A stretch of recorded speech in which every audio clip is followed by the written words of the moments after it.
కానీ పేమెంట్ పెంచాలి మరే.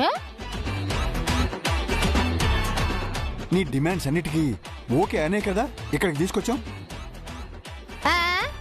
ఇట్ట రోజు కట్టి సత్తా ఉంటే ఇట్టాగే ఉంటది మరి. ఎంత కష్టం అనుకున్నావు.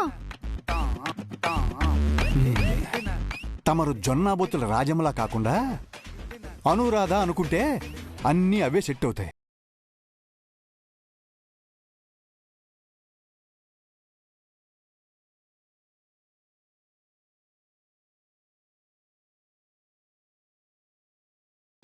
వాళ్ళు ఎప్పుడెప్పుడు అను తప్పుల్ని ఎత్తి చూపాలా అని ఎదురు చూస్తుంటారు. ఎవరు? ఆ జంట మేళగారా? అదే ఆ అమ్మ కూతుళ్ళేగా. వాళ్ళని చూడగానే సెడు బుద్ధని అర్థమైందిలే. వాళ్ళ కదా నేను చూసుకుంటాను కదా. అవసరం అయితే. అంత అవసరం లేదు.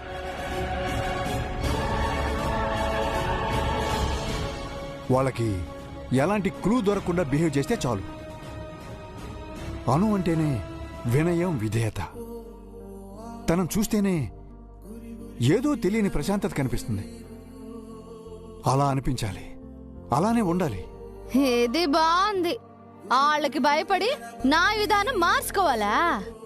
అవును, మార్చుకోవాలి. ఎందుకంటే నువ్విక్కడ అనువి,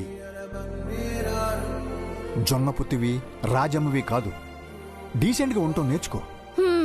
సరేలే జెండా, ట్రైయింగ్ చేస్తలే గాని. అవును, బాగా ఆకలిస్తుంది. ఏముండరేటి?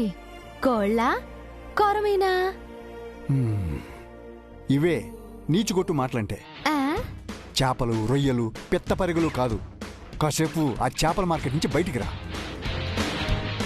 అక్కడ ఏం వండితే అది తిను. అను నాన్ వెజ్ కంటే కూడా వెజ్జే బాగా ఇష్టపడుతుంది. నాకు ముక్కలేందే ముద్ద దిగదు జెండా.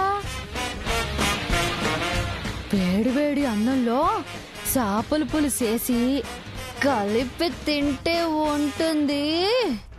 అమ్మో నా సావిరంగా స్వర్గం అంతే. అవన్నీ కుదరమని చెప్పాను కదా. కుదరదంటే నాకు కుదరదు. కుదరకపోతే పో. పోతాను. ఉంటానే ఏటే? పోతాను. ఇంకెక్కడే ఉన్నావే పో. చూడు జెండా, నీకు నా మీద రెస్పెక్టింగ్ పోతుంది. ఇచ్చేస్తా రెస్పెక్టింగ్. నువ్వు నీ చేపల వాసన. నన్ను చేపల కంపు అంటావా? నువ్వే జెండా కర్రవి. జొన్నపోతో ఎదురుగా అనకండి జెండా. చూడండి. ఆగండి, ఏంటి మీ ఇద్దరు గొడవ? చూడు గురు, ఈ జెండా ఏదేదో మాట్లాడుతాడు. సండే, నీకేం చెప్పాను? నువ్వేం చేస్తున్నావు? నేను చెప్పడానికి ట్రై చేస్తున్నాను సార్. ఈ జొన్న పొత్తే వినిపించుకోవట్లేదు, అడ్డదడ్డంగా వాదిస్తుంది. సండే, నీకు ముందే చెప్పాను కదా, ఈ స్టోన్ వాయిస్ కి నాయిస్ చేయటం తప్ప వినే అలవాటు లేదని. నాది స్టోన్ వాయిసా? అబే, పెద్ద గానకోకిలవు మరి. ఇదిగో జెండా, ఏదేదో మాట్లాడుకో. ఏంటి ఏం మాట్లాడుతున్నావు నువ్వు? వెళ్ళిపోతా నేను. అను వెయిట్. ఆర్య, అసలు మాస్ క్యారెక్టర్ని మన అను పేరుతో పిలవ కార్య. నేను భరించలేకపోతున్నాను. నువ్వు అట్ట పిలు, నన్ను అలాగే పిలు. నేను అనునే, నీ పెళ్ళాం అనునే.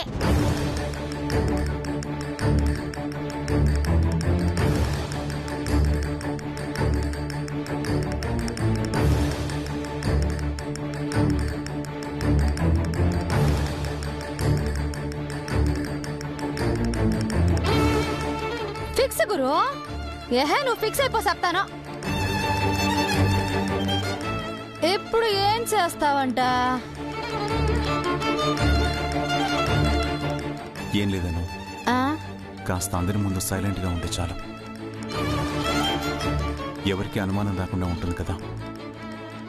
నిన్నెవరైనా ఏ విషయంలో అయినా పేలెత్తి చూపడం నాకు ఇష్టం లేదు. సరేలే గురు, నువ్వు చెప్పావు కదా, అందుకే ఓకే. థ్యాంక్ యూ అను.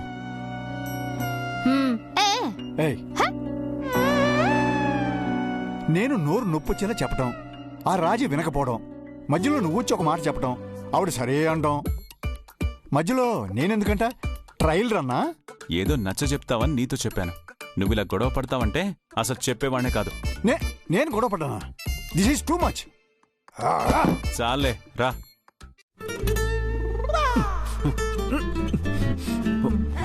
ఆ ఆటో వాడిని సెంటర్లో నిలబెట్టి కళ్ళు పీకేయాలి. 50 రూపాయలు బేరవాడినందుకు తీసుకొచ్చి సగం దారిలో వదిలేసిపోయాడు. అసలే ఇది ఏ ఏరియానో ఏంటో.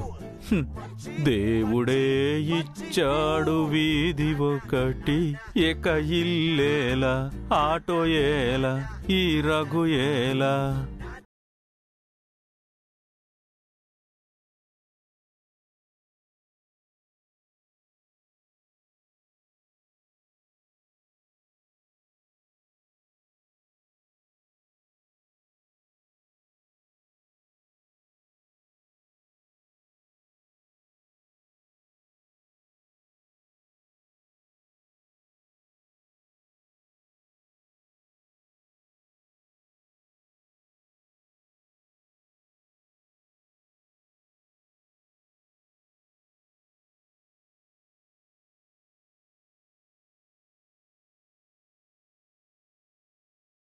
పోతుంది. దానికే బాధపడితే ఎలాగా? నీకు త్వరలో కళ్ళొచ్చేస్తాయని రాజీ అక్క చెప్పింది కదా. ఎవరో బ్లైండ్ బ్యాచ్ ఫ్రెండ్షిప్ చేసుకుంటే పోలా. ఇది ఎక్కడో తగిలిన స్మెల్లా ఉందే. ఎక్కడబ్బా? నాకు నిజంగానే కళ్ళొస్తాయంటావా? ఖచ్చితంగా వస్తాయక్క. మనల్ని తీసుకొచ్చాడే ఆయనెవరు? ఆర్యవర్ధన్ సారు. ఆయన ఈ ఊర్లో చాలా పెద్ద మనిషి అంట. ఆర్యవర్ధన? అవునా? అవునక్క, ఆయన చాలా మంచోడంట. నీకు కళ్ళు తెప్పిస్తాడు, నన్ను మంచి బడిలో కూడా చదివిస్తాడంట. అదంతా మన రాజీ పుణ్యమేరా. అదే లేకుంటే మనం ఇంత దూరం వచ్చేవాళ్ళమా? ఈ రాజీ ఎవరబ్బా?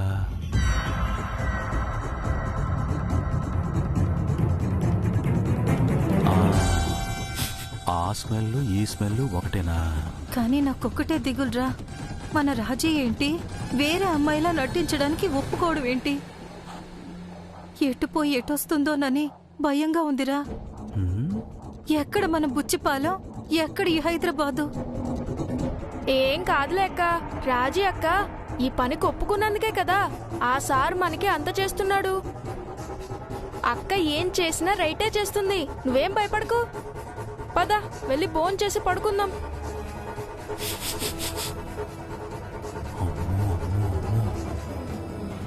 భూమి బద్దలైపోయే మ్యాటర్ బయటపడింది. అంటే ఆ ఆర్యవర్ధన్ ఎవరినో